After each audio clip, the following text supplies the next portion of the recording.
Hello guys, तो स्वागत है आप सभी का पीएस एक्सप्लेन चैनल में। तो लास्ट एपिसोड में हमने देखा था टोनी चैरिटी डिनर में आया होता है, जहाँ पे ब्रदर टैंग उसको एक सिक्योरिटी गार्ड समझ के काफी ज्यादा बेइज्जती करता है। लेकिन बाद में वहाँ पे झाउटियान आ जाता है और सीनियर टैंग को उनके भाई के हाथों से काफी जोरदार चाटा पड़ता है। फिर वो लोग अंदर आते हैं और ऑक्शन स्टार्ट हो गई होती है। सबसे पहले टोनी एक नेकलेस बीट करके नताशा को दे देता है। फिर टोनी एक व्हाइट क्रिस्टल पियानो के लिए बीट कर रहा होता है, जिसमें जेंगो ग्रुप की सगुन भी बीट कर रही होती है। लेकिन टोनी $500 मिलियन की बीट करके उस पियानो को जीत लेता है। टोनी की बेइज्जती करने के लिए सगुन बोलती है, पियानो खरीदने से क्या होता है, पियानो को बजाना भी आना चाहिए। टोनी बोलता है, अगर आपकी रिक्वेस्ट है तो मैं जा रहा हूँ पियानो बजाने के लिए। फिर टोनी वहाँ पे ऐसा पियानो बजाता है कि वहाँ पे सभी लोग काफी ज्यादा शॉक्ड हो गए होते हैं और स्कारलेट की अफेक्शन टोनी के लिए 100 पॉइंट तक पहुँच गई होती है। टोनी सोच रहा होता है इस लड़की का मूड तो काफी खतरनाक तरीके से चेंज होता है। वह जो चू यूमो होती है वो बोल रही होती है तो काफी अच्छा पियानो बजाता है, मुझे कैसे भी करके इसको अपने वीचेट पे ऐड करना ही होगा। टोनी सोच रहा होता है क्या ये लड़की मेरी तरफ देख रही है, लेकिन ये तो बहुत ही ज्यादा बुरी बात है कि मैं इसके साथ में कोई भी रिलेशन नहीं रख सकता। टोनी बोलता है, माफ करना, मैं आज कोई फोन लेके नहीं आया, इसलिए मैं तुम्हें अपना वीचेट आईडी नहीं दे पाऊंगा। यूमो सोच रही होती है इसने मुझे रिजेक्ट कर दिया, सच में ये लड़का तो काफी ज्यादा शानदार है, मैं एक पॉलिटिशियन की बेटी हूँ फिर भी इसे कोई फर्क नहीं पड़ रहा। फिर यूमो की जो अफेक्शन होती है वो 30 पॉइंट तक पहुँच गई होती है। टोनी सोच रहा होता है मैं इसके साथ में इतना गंदा बिहेव कर रहा हूँ फिर भी इसकी अफेक्शन बढ़ती जा रही है। यूमो बोलती है, अगर आप अपना फोन लेके नहीं आए तो कोई बात नहीं, आप मुझे अपना नंबर दे दीजिए या फिर अपनी वीचेट आईडी दे दीजिए, मैं आपको बाद में ऐड कर लूंगी। टोनी बोलता है, मुझे माफ करेगा, मेरी याददाश्त काफी ज्यादा बेकार है, मैं अपना नंबर और आईडी दोनों ही भूल गया। यूमो बोलती है, कोई बात नहीं, आप मुझे अपना एड्रेस बता दीजिए, मैं आपके घर पे किसी को भेज देती हूँ, आपका फोन लेके आ जाएगा। टोनी बोलता है, लगता है मैं तुमसे नहीं जीत सकता।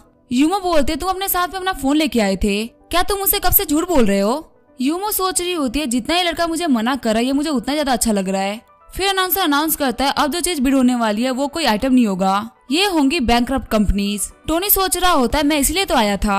अनाउंसर बताती है सबसे पहले जो बिड होगा वो है अश्लीलtv.com। ये एक ऑनलाइन प्लेटफॉर्म है जिसने बहुत ज्यादा अश्लीलता फैलाई है, साथ ही इसके ऊपर बहुत सारी चीजें ट्रेंड भी करती रहती है और एक टाइम पे एक कंट्री के टॉप 5 ऑनलाइन प्लेटफॉर्म में से एक थी। इसकी वैल्यू 1 मिलियन तक पहुंच गई थी, लेकिन कुछ क्रिएटर के क्रिंज कंटेंट की वजह से ये कंपनी बैंकरप्ट हो गई। लेकिन हाथों के द्वारा चलाई गई गोलियों को देखते हुए कंट्री को लगा ये काफी ज्यादा डेंजरस हो सकता है, क्योंकि इस प्लेटफॉर्म के ऊपर आप किसी को भी अपने हाथों की गोलियों से मार सकते थे। इसी वजह से ये कंपनी बैंकरप्ट हो गई। इसकी स्टार्टिंग प्राइस है $50 मिलियन। तभी टोनी 60 मिलियन की बिड करता है, लेकिन वहाँ पे कोई भी बिड नहीं कर रहा होता। टोनी सोच रहा होता है आखिर यहाँ पे क्या हो रहा है, कोई भी अश्लील टीवी के लिए बिड क्यों नहीं कर रहा। वही सारे लोग बोल रहे होते हैं टोनी स्टार्क ने ऑलरेडी बिड कर दिया है, यहाँ पे बिड करके प्राइस बढ़ाने का कोई मतलब नहीं है, वैसे भी हम इसे नहीं जीत सकते। अनाउंसर कहता है लगता है वे कोई और बिड नहीं करना चाहता, तो इसलिए अश्लील टीवी होती है टोनी स्टार्क की। हम उम्मीद करते हैं कि अश्लील टीवी पहले की तरह ग्रो करे। फिर हम देखते हैं अंकल हान को, जिसके फोन पे मैसेज आया होता है कि हमने टोनी स्टार्क की पूरी हिस्ट्री निकलवा ली है, अगर आपको उनके बारे में डिटेल जाननी है तो आप हमें कॉल कर सकते हैं। अंकल हान बोलते हैं देखते हैं टोनी स्टार्क क्या क्या कर सकता है। फिर अंकल हान बाहर आ गए होते हैं और वो कॉल करके पूछते हैं तुम्हें टोनी के बारे में जो भी पता है सब मुझे बता दो। कॉल करने वाला बंदा बताता है इसका रियल नाम है टोनी स्टार्क, इसकी एज है 21 ईयर्स और ये मयांग काउंटी में जन्मा था। इसके फादर का नाम है हावर्ड स्टार्क और इसके फादर और मदर फ्रूट फार्मर्स है, साथ ही इन लोगों के पास में 2 पॉन्ड भी है। इसने अपनी प्राइमरी एजुकेशन एक बहुत ही छोटी सी स्कूल से करी है और इसने अपनी मिडिल स्कूल भी एक छोटी सी स्कूल से ही करी है। फिर इसने तियांगे हाई स्कूल को ज्वाइन किया और फिलहाल ये यूनान यूनिवर्सिटी में पढ़ता है, जो कि ऑर्डिनरी ही है। लेकिन फिर मैंने इसका बैंक अकाउंट चेक किया, जो कि हाईएस्ट लेवल का वीआईपी अकाउंट था। पूरी दुनिया में शायद ऐसे 50 लोग ही होंगे जिसके पास ऐसा वीआईपी अकाउंट होगा जिसको हैक करना नामुमकिन है। आप ऐसा भी कह सकते हैं कि इस अकाउंट के पास में कोई भी पेमेंट की रेस्ट्रिक्शंस नहीं है और एक बार में $10 मिलियन का भी खर्चा करना इसके लिए कोई भी बड़ी बात नहीं है। इसके पास में एक नेशन के बराबर में पैसा है। अंकल हान सोच रहे होते एक ऑर्डिनरी फैमिली के बंदे के पास में इतना सारा पैसा, ये तो एक इंटरनेशनल मजाक हो गया। क्या सच में ऑर्डिनरी फैमिली के बंदों के पास में इतना सारा पैसा होता है कि वो मिलियंस ऑफ डॉलर का गिफ्ट ऐसे ही बांटते फिरे। मुझे लगता है जितनी भी इन्फॉर्मेशन है वो सभी गलत है, या फिर इस बंदे ने अपने बचपन से लेके अभी तक की सारी इन्फॉर्मेशन को चेंज कर दिया है। आखिर ये बंदा कितना ज्यादा पावरफुल हो सकता है कि ये नेशनल लेवल की चीजों में चेंज में ला सकता है, और इसकी फैमिली के पावर को सोच के तो मेरे पसीने छूट रहे हैं। अंकल हान बोलते हैं अभी कभी अपनी इन्वेस्टिगेशन रोक दो और इसके बारे में कभी जिक्र भी मत करना। फिर अंकल हान वहाँ जाते हुए सोच रहे होते हैं मैं तो फंसने ही वाला था, मैं आज के बाद कभी भी मिस्टर स्टार्क के ऊपर डाउट नहीं करूंगा। वहीं जो आवजी होता है वो उन लोगों को देख रहा होता है। आवजी सोच रहा होता है ये तो अंकल हान है, लगता है इन्होंने मिस्टर स्टार्क की इन्फॉर्मेशन निकलवाई है, लेकिन रिजल्ट देके काफी डर रहे हैं। कहीं ऐसा तो नहीं कि जो मिस्टर स्टार्क है वो किसी हिडन फैमिली के यंग मास्टर है। फिर आउजी पार्टी में फिर से वापस आता है और सभी लोगों को अपने हिसाब से कहानी बताने लगता है। मिस्टर बाई हाउटियन के पास दौड़ते हुए आते हैं और वो बोलता है मुझे मिस्टर स्टार्क के आइडेंटिटी के बारे में कुछ पता चला है। झाउटियन बोलता है क्या हुआ जल्दी बताओ। मिस्टर बाई बताता है कि मुझे पता चला है कि मिस्टर स्टार्क फैमिली से बिलोंग करते हैं, जो कि हिस्ट्री की सबसे ज्यादा पावरफुल फैमिली में से एक रही है और उनके पास में बहुत सारी मिस्टीरियस पावर भी है। हालांकि काफी सालों से वो हिस्ट्री में छुपी हुई है, लेकिन माना जाता है कि उनके पास में एक टाइम पे 6 बंदों की टीम्स थी जिनको स्टार्क एंजल्स कहा जाता था और इनकी बहुत बड़ी वेपन्स की इंडस्ट्री थी, लेकिन उन्हें वो सारे काम को बंद कर दिया और हिस्ट्री में गायब हो गए। और क्या सच में स्टार्क फैमिली से बिलोंग करते हैं? और अगर सच में ऐसी बात हो तो मिस्टर स्टार्क तो सामने आ चुके हैं और लगता है स्टार्क फैमिली भी सामने आने वाली है। झाउटियन सोच रहा होता है अब मुझे पता चला कि इनके पास में इतना सारा पैसा कहाँ से आया, ये तो एक टाइकून की फैमिली से ही बिलोंग करते हैं। इस वर्ल्ड के बाहर भी एक वर्ल्ड है और बहुत सारे ऐसे लोग हैं जो कि बाहर की दुनिया में रहते हैं, जैसे कि हमारी जैंग फैमिली इस दुनिया में रहती है और अपने पावर को शो करती है, लेकिन जो फैमिली बाहर की दुनिया में रह रही है और अपनी पावर्स को छुपा के रखा हुआ है, जब वो फैमिली सामने आएगी तो हमारी फैमिली की पावर कुछ भी नहीं रहेगी। वही टोनी सोच रहा होता है आखिर वो दल्ला कौन है जिसने ये खबर फैला दी कि मैं एक हिडन फैमिली का यंग मास्टर हूँ, और कौन बोलता है मेरी फैमिली वेपन बनाती है, मेरे पापा तो सब्जियां बेचते हैं। तभी यहाँ पर टोनी को बहुत सारी लड़कियां घेर लेती हैं और कहती है क्या आप हमारे साथ में डांस करेंगे। वही एक लड़की बोल रही होती है मैं अपना फोन घर पे भूल गई हूँ, क्या आप मेरे नंबर पे फोन कर देंगे, और मैं काफी अच्छी बैकलिफ्ट मारती हूँ, आप मेरी बैकलिफ्ट देखने के लिए मेरे घर पे चलिए। टोनी शर्माते हुए सोच रहा होता है आखिर लड़कियां क्या करना चाहती हैं। तभी टोनी की नजर नताशा पे जाती है। टोनी बोलता है मेरे पास ऑलरेडी डांस पार्टनर है तो मैं उसके पास जा रहा हूँ। फिर टोनी बोलता है नताशा क्या तुम मेरे साथ में डांस करोगी। नताशा सोच रही होती है इसने मुझे डांस के लिए पूछा है, क्या मुझे मना कर देना चाहिए, क्या हो अगर ये यहाँ पे मेरा एडवांटेज ले रहा हो तो, लेकिन अभी इसने मुझे एक बहुत ही महंगा गिफ्ट दिया है, इसको मना करना बिल्कुल भी अच्छा नहीं लगेगा। तभी टोनी नताशा को खींचते हुए डांस स्टार्ट कर देता है। नताशा बोलती है तुम ये क्या कर रहे हो। टोनी बोलता है मैं पीछे 18 लड़कियों को मना करके आ रहा हूँ सिर्फ और सिर्फ तुम्हारे लिए, इसलिए तुम मेरे साथ में डांस करने से मना नहीं कर सकती। डांस करते हुए नताशा सोच रही होती है मुझे लगा था ये सिर्फ एक रिच बंदा है, लेकिन पहले इसकी पियानो की स्किल और अब इसके डांस की स्किल दोनों ही काफी ज्यादा हाई लेवल पे है। चाहे मैं कितना भी रेजिस्ट करूं, लेकिन मैं इसके प्यार में पड़ी जा रही हूँ। और जो नताशा का अफेक्शन होता है वो 5 पॉइंट से बढ़ गया होता है,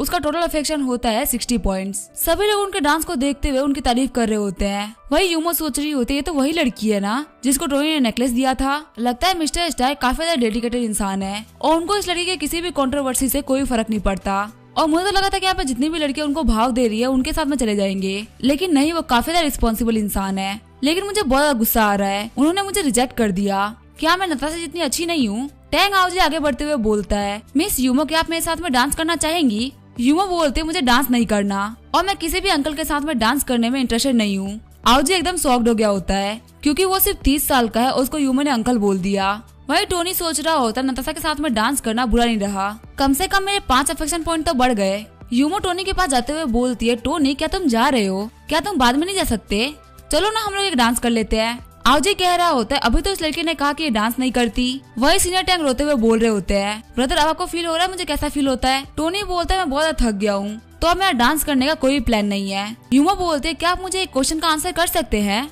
टोनी सोच रहा होता है ये लड़की तो काफी ज्यादा जिद्दी है, इसको इतना ध्यान अपने काम पे देना चाहिए। टोनी बोलता है अगर आपको मुझसे बात ही करनी है तो चलिए आराम से बैठ के बात करते हैं। फिर वो लोग दूसरी जगह पे आ गए होते हैं। यूमो पूछती है कि आपकी कोई गर्लफ्रेंड है, मेरा मतलब है क्या नताशा आपकी गर्लफ्रेंड है। टोनी बोलता है नहीं, लेकिन आपने क्यों पूछा। यूमो सोच रही होती है लगता है अभी तक रिलेशनशिप में नहीं आए, इसका मतलब मेरे पास अभी भी एक चांस है। यूमो बोलती है नताशा के बारे में इतनी बुरी बुरी न्यूज फैली हुई है, क्या आपको इससे कोई फर्क नहीं पड़ता और आपका इसके बारे में क्या सोचना है। टोनी बोलता है नहीं मुझे इससे कोई फर्क नहीं पड़ता, आज नहीं तो कल उसकी इमेज क्लियर हो ही जाएगी और मैं उसके ऊपर जो खर्चा कर रहा हूँ वो मैं करता रहूंगा। यूमो सोच रही होती है खर्चा करना, आखिर क्या बात कर रहे हैं। यूमो पूछती है आपने नताशा के ऊपर आज तक कितना खर्चा किया है। टोनी बोलता है ज्यादा कुछ नहीं किया, मैंने बस उसको एक $20 मिलियन की लग्जरी कार गिफ्ट करी थी और टोंगसन के अंदर एक फर्स्ट क्लास हाउस, 2 $500 मिलियन की मूवीज और शायद $200 मिलियन कैश। लेकिन मेरा मानना यह है कि इसकी जो रिक्वेस्ट थी वो बहुत ही ज्यादा कम थी, इसी वजह से मैंने उसके सारे रिक्वेस्ट को डबल कर दिया। यूमो सोच रही होती है पक्का इस बंदे को धोखा मिलने वाला है। मैं मानती हूँ ये बंदा काफी ज्यादा बड़ी फैमिली से बिलोंग करता है और अलग अलग स्किल्स में बचपन से ट्रेंड है, यहाँ तक कि मैं ज्यादातर टाइम बुक्स पढ़ने में स्पेंड करता होगा, लेकिन इन चीजों के चक्कर में इसको लोगों के बुरे दिल के बारे में कुछ ही पता नहीं होगा। असल में वो लड़की इसका यूज कर रही है ताकि वो अपने ऊपर लगे हुए सारे इल्जामों को हटा सके, इसी वजह से उसने गर्लफ्रेंड बनने से पहले इतने सारे पैसों की डिमांड रखी है। यूमो बोलती है टोनी तुम्हें क्या लगता है उसने जो कंडीशन रखी है वो काफी ज्यादा हाई नहीं है। टोनी बोलता है नहीं बिल्कुल भी हाई नहीं है, किसी भी मैन के लिए लड़कियों के ऊपर खर्चा करना काफी ज्यादा नॉर्मल बात होती है। अभी जस्ट मैंने उसको $200 मिलियन भेजे हैं। यूमो टोनी को पकड़ते हुए बोलती है $200 मिलियन बहुत ज्यादा होते हैं। तुमने ऑलरेडी इस लड़की के ऊपर बहुत सारा खर्चा कर दिया है, वो तुम्हारा यहाँ पे यूज कर रही है और तुम ऐसे ही छोड़ देगी। क्या तुम्हें इतनी सी बात समझ में नहीं आ रही? टोनी बोलता लगता है आप कुछ ज्यादा ही एक्साइटेड हो गई, प्लीज शांत हो जाइए। यूमो बोलते तुम्हें किसी के भी ऊपर ऐसे ही पैसा खर्च नहीं करना चाहिए, तुम्हें अपने पैसे को काफी संभल के यूज करना चाहिए। हो सकता है आज नहीं तो कल तुम्हें बहुत सारे लॉसेस फेस करने पड़े। टोनी बोलता है मिस यूमो आप मुझे काफी ज्यादा बेवकूफ समझ रही हैं, आप मुझे जितना ज्यादा बेवकूफ समझ रही है मैं उतना हूँ नहीं। यूमो सोच रही होती है हर प्यार में पड़ा आशिक यही सोच रहा होता है कि वो बेवकूफ नहीं है। आखिर कौन सोच सकता है कि हर स्किल में इतना शानदार बंदा दिल से इतना कमजोर हो सकता है। ये तो बिल्कुल एक प्राइमरी स्कूल के बच्चे की तरह है और उसका जो अफेक्शन होता है वो 45 पॉइंट तक बढ़ गया होता है। टोनी सोच रहा होता है इसका अफेक्शन बढ़ क्यों रहा है, लगता है इसको ऐसा लग रहा है कि मैं बहुत ज्यादा बेवकूफ हूँ और इसको मेरे लिए बुरा लग रहा है। लेकिन इस बेचारी को तो यहाँ पे पता ही नहीं है कि यहाँ पे मैं सारी लड़कियों का यूज कर रहा हूँ। फिर टोनी बोलता है अभी तो नताशा यहाँ पे थी, आखिर वो कहाँ चली गई? यूमो बोलते मैंने उसको होस्ट के साथ कर जाते हुए देखा है। और आखिर तुम उस लड़की के बारे में फिर से बात क्यों कर रहे हो? क्या तुम वो भूल गए जो मैंने तुम्हें बताया? टोनी बोलता है मैंने आपकी बातें सुन ली और मैं चाहता हूँ कि आप उसके बारे में कुछ भी बुरा ना बोले। आपको ऐसा नहीं लग रहा कि आप करेले की तरह कड़वी बातें कर रही हैं? इस बात से यूमो काफी ज्यादा गुस्सा हो जाती है और वहाँ जाते हुए सोच रही होती है भले ही मैं इसको कुछ भी बोलूँ लेकिन मैं इसे उस एक्ट्रेस से ज्यादा अच्छी नहीं लगूंगी। और टोनी तुमने मुझे वो दिया है जो मुझे बचपन से चाहिए था, आज नहीं तो कल तुम मेरे होगे। टोनी सोच रहा होता है ये लड़की काफी ज्यादा गुस्से वाली है और इसको मेंटेन करना काफी ज्यादा डिफिकल्ट है, जितना ही मुझसे दूर रहेगी मेरे लिए उतना ज्यादा अच्छा है। फिर चैरिटी डिनर खत्म हो गया होता है और सभी लोग टोनी को घेर के खड़े होते हैं और कह रहे होते हैं आपसे मिलकर काफी ज्यादा अच्छा लगा मिस्टर स्टार्क। टोनी बोलता है आप सभी लोग हमारी सिटी का यंग टैलेंट है, मुझे उम्मीद है आप सभी लोग अच्छा करेंगे। फिर टोनी आगे जाते हुए सोच रहा होता है मैंने अपनी कार तो नताशा को दे दी है, लगता है मुझे टैक्सी लेनी पड़ेगी। तभी जाओटियान टोनी के पास एक बंदे को लेके आता है। जाओटियान बोलता है मिस्टर टोनी इनसे मिलिए, ये है जू जाओ। जाओटियान बोलता है जू जाओ मैं तुम्हें इनसे मिला रहा हूँ, अब तुम इनका दिल जीत पाते हो या नहीं ये तुम्हारे ऊपर है। जूजाओ बोलता है मिस्टर स्टार्क मैं अपने ऑफिस की एक बिल्डिंग बेच रहा हूँ, क्या आप उसमें इंटरेस्टेड हैं? टोनी बोलता है ऑफिस की बिल्डिंग का मतलब पूरी बिल्डिंग बेच रहे हैं ना? जूजाओ बोलता है हाँ ये 4000 स्क्वायर फीट का एक बिल्डिंग है, मेरे जो पेरेंट्स है वो शंघाई जा रहे हैं और हमें अब इसकी कोई भी जरूरत नहीं है, हम एक नया $2 बिलियन का घर बनवा रहे हैं। जाओटियान काफी ज्यादा शॉक्ड हो गया होता है और वो सोच रहा होता है मुझे लगा नहीं था कि ये जूजाओ इतना अमीर बंदा होगा। टोनी बोलता है ठीक है तो आप मुझे अपने वीचेट पे ऐड कर लीजिए, कल मैं वो बिल्डिंग देखने के लिए आ जाऊंगा। और क्या आपके पास सिर्फ बिल्डिंग ही है और कुछ नहीं है खरीदने के लायक? जूजाओ बोलता है नहीं हमारे पास सिर्फ यही है। जूजाओ टोनी को ऐड करते हुए सोच रहा होता है मुझे लगा था ये सिर्फ कुछ फ्लोर्स खरीद पाएंगे लेकिन ये तो पूरी बिल्डिंग खरीदने की बात कर रहे हैं। फिर टोनी बोलता है मेरी एक बात याद रखना, किसी और बंदे से कोई भी कांटेक्ट मत करना। मुझे अगर पता चला कि आप जिस प्रॉपर्टी को मुझे बेचने की बात कर रहे हैं उसकी बात किसी और से कर रखी है तो मैं वो प्रॉपर्टी नहीं खरीदूंगा। जूजाओ बोलता है हाँ मैं ये बात याद रखूंगा। जाओटियान बोल रहा होता है जूजाओ तुम तो काफी ज्यादा पैसे वाले हो, तो आखिर तुम डरने की एक्टिंग क्यों कर रहे थे? जूजाओ बोल रहा होता है मिस्टर स्टार्क के पैसे के सामने तो बड़े से बड़े पैसे वाला डर जाए। टोनी टैक्सी में बैठ गया होता है और सोच रहा होता है आखिर मुझे ये बिल्डिंग किसको देनी चाहिए? अगर मैं पूरी बिल्डिंग किसी आम से लड़की को दूंगा तो काफी ज्यादा शॉक्ड हो जाएगी। मुझे एक ऐसी बंदी को ढूंढना होगा जो कि काफी ज्यादा अच्छी खासी फैमिली से बिलोंग करती हो। तभी टोनी की टैक्सी अचानक से ब्रेक मारती है। ड्राइवर बोलता है लड़की क्या तुम पागल हो चुकी हो, आखिर तुम टैक्सी के सामने मरने के लिए क्यों आई? टोनी सोच रहा होता है ये तो स्कारलेट है, आखिर यहाँ पे ये क्या पागलपना कर रही है? स्कारलेट आके टैक्सी में बैठ जाती है और कहती है आखिर तुम देख क्या रहे हो, टैक्सी चलाओ। टैक्सी ड्राइवर सोच रहा होता है ये लड़की तो एकदम पागल है। वही स्कारलेट सोच रही होती है ये मेरा आखिरी मौका है, ग्रेजुएशन के बाद से मुझे पहला काम मिला है, मुझे इसे कुछ भी करके कंप्लीट करना ही होगा। टोनी बोलता है सीनियर स्कारलेट आखिर आप क्या कर रही हैं? साथ ही टोनी सोच रहा होता है यूमो को मैंने अभी भगाया है, अब ये स्कारलेट आ गई, आखिर सारी पागल लड़कियां मेरे पीछे क्यों पड़ी है? स्कारलेट बोलती है मैं यहाँ पे अपनी कंपनी को रिप्रेजेंट कर रही हूँ और मुझे एक कार ऐप के लिए इन्वेस्टमेंट चाहिए। हमारी कंपनी में काफी अच्छा पोटेंशियल है और हमारी कंपनी में काफी नए नए बंदे काम कर रहे हैं। पिछले महीने हमारे 1 मिलियन डाउनलोड हो गए थे, फिलहाल हमारे रोज के 5 लाख एक्टिव व्यूवर्स है, तो क्या तुम हमारी कंपनी में आना चाहोगे? टोनी बोलता है मुझे बीच में बोलने के लिए माफ करना, लेकिन क्या तुम मुझसे हेल्प मांग रही हो? स्कारलेट बोलती है तुम ऐसा भी कह सकते हो, लेकिन हमारी कंपनी में तुम्हारी इन्वेस्टमेंट काफी ज्यादा पोटेंशियल रखती है। टोनी बोलता है तुम मुझसे भीख मांग रही हो ना? स्कारलेट बोलती है मैं तुमसे सिर्फ हेल्प के लिए बोल रही थी। स्कारलेट सोच रही होती है क्या तुम्हारे पास पैसा है तो तुम किसी को भी ऐसे ही बेइज्जत कर सकते हो? वही टोनी सोच रहा होता है मुझे काफी ज्यादा अच्छा फील हो रहा है, पहले तुमने मेरी काफी ज्यादा बेइज्जती करी है तो आज मेरा मौका है तुम्हें बेइज्जत करने का। फिर टोनी स्कारलेट के पास आते हुए बोलता है अगर तुम किसी को हेल्प के लिए बोल रही हो तो तुम्हें भी उसकी हेल्प करनी चाहिए, अगर तुम्हें किसी से कुछ चाहिए तो तुम्हें उसको कुछ देना ही पड़ेगा। तुम्हें पता चला मैं क्या बोलना चाह रहा हूँ? स्कारलेट बोलती है टोनी तुम सच में काफी ज्यादा घटिया इंसान हो, तुम मेरे साथ में सोने की बात कर रहे हो ना, आखिर तुम जाकी के काबिल कैसे हो सकते हो? और स्कारलेट की जो अफेक्शन होती है वो 15 पॉइंट से गिर गई होती है। टोनी बोलता आप कैसी बातें कर रही हैं? ऐसा कोई भी आइडिया मेरे दिमाग में नहीं है, मुझे आज से लड़की में कोई भी इंटरेस्ट नहीं है। स्कारलेट बोलती है तुम्हारे कहने का मतलब क्या है? टोनी बोलता है इसका और क्या मतलब हो सकता है? आपको यही लगता है ना कि ये पूरी दुनिया आपके चारों तरफ घूमती रहती है? आप चाहती हैं मैं आपके लिए इन्वेस्ट कर दूं, लेकिन हम तो सिर्फ 2 ही बार मिले हैं। क्या हम लोग इतने जाने पहचाने हैं कि मैं आपके लिए इन्वेस्ट कर दूं? लास्ट टाइम आपने मुझे गलत समझ लिया था, तो क्या आपने उसके लिए मुझसे माफी मांगी? और क्या आप मेरी रिस्पेक्ट करती है? स्कारलेट बोलती है नहीं, मैंने अभी तक तो नहीं मांगी, लेकिन मैं आज रात को जरूर मांगती। लेकिन अभी मैं ऐसा कुछ भी नहीं करूंगी, मैं यहाँ से जा रही हूँ। फिर स्कारलेट ड्राइवर को बोलती है गाड़ी रोको। वही टोनी बाहर देखते हुए बोल रहा होता है ये हुडा का रास्ता नहीं है, और मुझे लगा ही था अगर मैं इस लड़की के साथ में रहूंगा तो मेरे साथ में कुछ न कुछ बुरा हो ही जाएगा। लगता है मैं फंस चुका हूँ। और हम देखते हैं बाहर टोनी की कार को 3-4 गाड़ियों ने घेर रखा होता है। टोनी उस कार से उतर गया होता है और वो देखता है वो टैक्सी ड्राइवर उस गैंग से मिला होता है। साथ ही उनके साथ में चैरिटी डिनर का एक वेटर भी होता है। टोनी सोचता है आज की रात काफी ज्यादा लंबी होने वाली है। स्कारलेट बोलती है टोनी हमें क्या करना चाहिए? टोनी बोलता है हम क्या कर सकते हैं, ये हमारे सामने है और हम फंस चुके हैं। टैक्सी ड्राइवर बोल रहा होता है मुझे लगा नहीं था कि हम इतने बड़े आदमी को इतने आराम से फंसा लेंगे। वही वेटर बोल रहा होता है ब्रदर ये आइडिया तो मेरा था, हमें जो भी बंदा चैरिटी डिनर में सबसे ज्यादा अमीर लगता हम उसको फंसाने वाले थे, और ये बंदा तो सोने की मुर्गी है।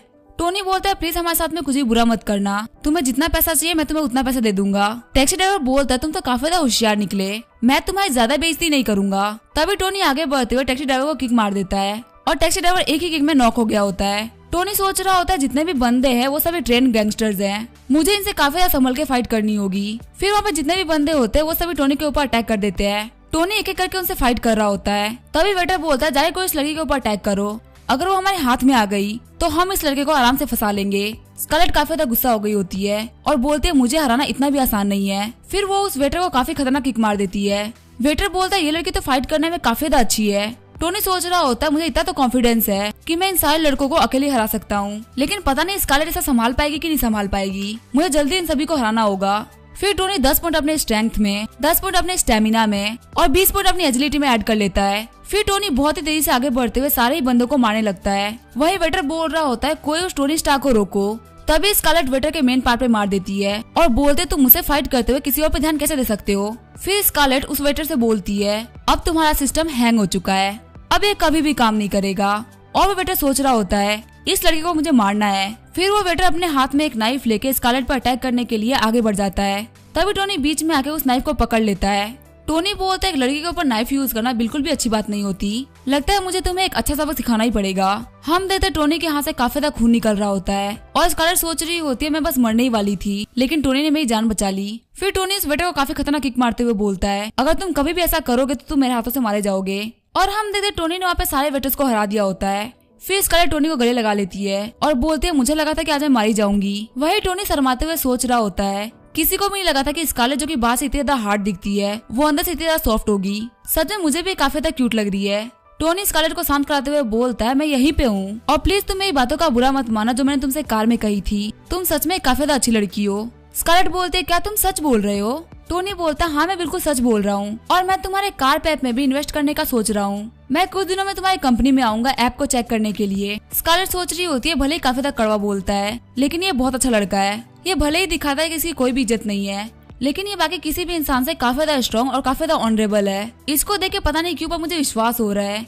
कि इस दुनिया में ऐसा कोई इंसान एग्जिस्ट करता है जो मुझे हर एक प्रॉब्लम से बचा सकता है। टोनी बोलता है मेरे हाथ में कुछ भी नहीं हुआ, बस एक छोटी सी इंजरी है और जो स्कारलेट की अफेक्शन होती है वो 30 पॉइंट से बढ़ गई होती है और फिलहाल जो उसकी अफेक्शन होती है वो होती है 80 पॉइंट्स। थोड़ी देर बाद पुलिस आ जाती है और उन सारे गैंगस्टर्स को पकड़ लेती है। तभी वहाँ पे कोई बोलता है टोनी तुम्हें अभी देखे हुए तो कुछ ही घंटे हुए थे, तुम फिर से परेशानी में फंस गए।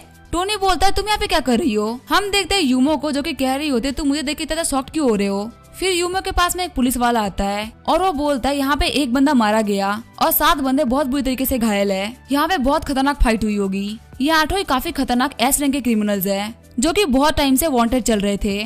टोनी सोच रहा होता है यहाँ पे 8 गैंगस्टर्स ने मेरे ऊपर अटैक किया था, ये तो काफी अच्छी बात है कि मैं बच गया। वही यूमो सोच रही होती है सच में किसी रीजन की वजह से मैं टोनी के प्यार में गिरी हूँ। इसकी जो फाइटिंग स्किल है वो किसी भी इंटरनेशनल सोल्जर के बराबर है, लेकिन यहाँ पे इसने जो भी कुछ किया वो किसी और लड़की के लिए किया। अभी वहाँ पे उस पार्टी में नताशा थी, यहाँ पे कोई और है। ये चीजें काफी ज्यादा डिस्टर्बिंग है। यूमो बोलती है टोनी तुम्हें पुलिस स्टेशन चलना पड़ेगा ताकि तुम अपने स्टेटमेंट को रिकॉर्ड करवा सको। हम देखते हैं सुबह के 3:30 बज गए होते हैं। स्कारलेट को पुलिस ऑफिसर बोल रहे होते हैं आप घर जा सकती हैं, हमने यहाँ पे हर चीज को चेक कर लिया है, लेकिन अगर बाद में आपको पुलिस बुलाती है तो आपको आना पड़ेगा। स्कारलेट बोलती है सर टोनी कहाँ पे है, क्या उसे जाने की परमिशन नहीं मिली? पुलिस ऑफिसर बोलता है हमारे जो कैप्टन है वो उसे खुद से कुछ क्वेश्चन पूछ रही है। लगता है वो इतनी जल्दी उसको नहीं छोड़ने वाली। स्कारलेट बोलती है अगर टोनी यहाँ से नहीं जाएगा तो मैं भी यहाँ से नहीं जाने वाली, मैं यहीं पर रुक के उसका वेट करूंगी। पुलिस ऑफिसर बोलता है ठीक है मैम, अगर आपको वेट करना है तो आप वेट कर सकती हैं। पुलिस ऑफिसर सोच रहा होता है चीजें काफी ज्यादा अजीब हो चुकी है। कैप्टन ने मुझसे बोला कि वो टोनी स्टार्क का स्टेटमेंट खुद से लेंगी और उनके आसपास कोई भी नहीं होना चाहिए। यहाँ तक उन्होंने मॉनिटर्स को भी बंद करवा दिया। क्या मुझे वहाँ पर जाके देखना चाहिए कि वहाँ पे क्या चल रहा है?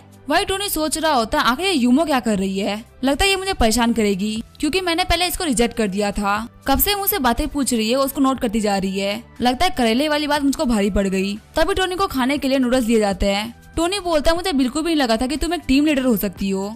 यूमो बोलती है अभी ऐसी बहुत सारी चीजें हैं जो तुम्हें पता भी नहीं है, और जो यूमो की अफेक्शन होती है वो 50 पॉइंट तक बढ़ गई होती है। टोनी सोच रहा होता है मैं यहाँ पे नूडल्स खा रहा हूँ लेकिन फिर भी इसकी अफेक्शन बढ़ती जा रही है, मुझे यहाँ से जल्दी निकलना है क्योंकि ये लड़की काफी ज्यादा अजीब है। टोनी बोलता है ऑफिसर यूमो मैं एक विक्टिम हूँ, आखिर आपने मेरे हाथों में हथकड़े क्यों बांध रखी है और मैं यहाँ से कब जाऊंगा? यूमो बोलते हैं क्या तुम्हें यहाँ पे रुकने का मन नहीं कर रहा? हाँ ये बात सच है कि तुम एक विक्टिम हो लेकिन तुमने यहाँ पे किसी को मार दिया है, और क्या तुम्हें स्कारलेट के साथ में कोई काम करना था क्या? टोनी बोलता है वो तो मेरी सीनियर है जो कि मुझसे इन्वेस्टमेंट लेने के लिए आई थी क्योंकि उन्होंने एक नई कंपनी में ज्वाइन किया है। तभी यूमो टोनी की शर्ट फाड़ देती है। टोनी बोलता है आखिर आपके ये करने का क्या मतलब था? और जो टोनी की बॉडी होती है वो काफी ज्यादा घायल हो गई होती है। यूमो फर्स्ट एड निकालते हुए बोलती है तुम्हें काफी ज्यादा चोट लग गई है, पहले तुम्हें मेडिसिन लगानी होगी। फिर यूमो बोलती है तुम्हारे मुंह पे ऐसा रिएक्शन क्यों आ रहा है, तुम्हें क्या लग रहा है मैं तुम्हें खाने वाली हूँ?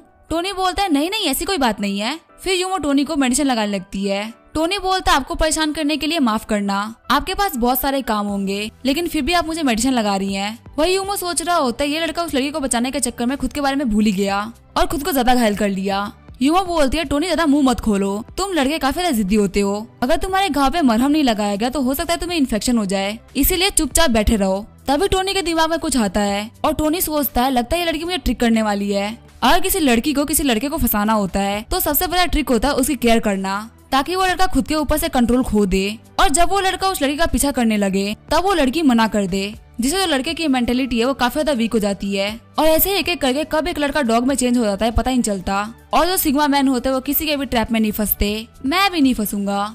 फिर टोनी अपनी शर्ट पहनते हुए बोलता है ऑफिसर यूमो हमें थोड़ा डिस्टेंस मेंटेन करना चाहिए, हम एक दूसरे को इतने अच्छे तरीके से नहीं जानते कि हम एक दूसरे के क्लोज आ सके।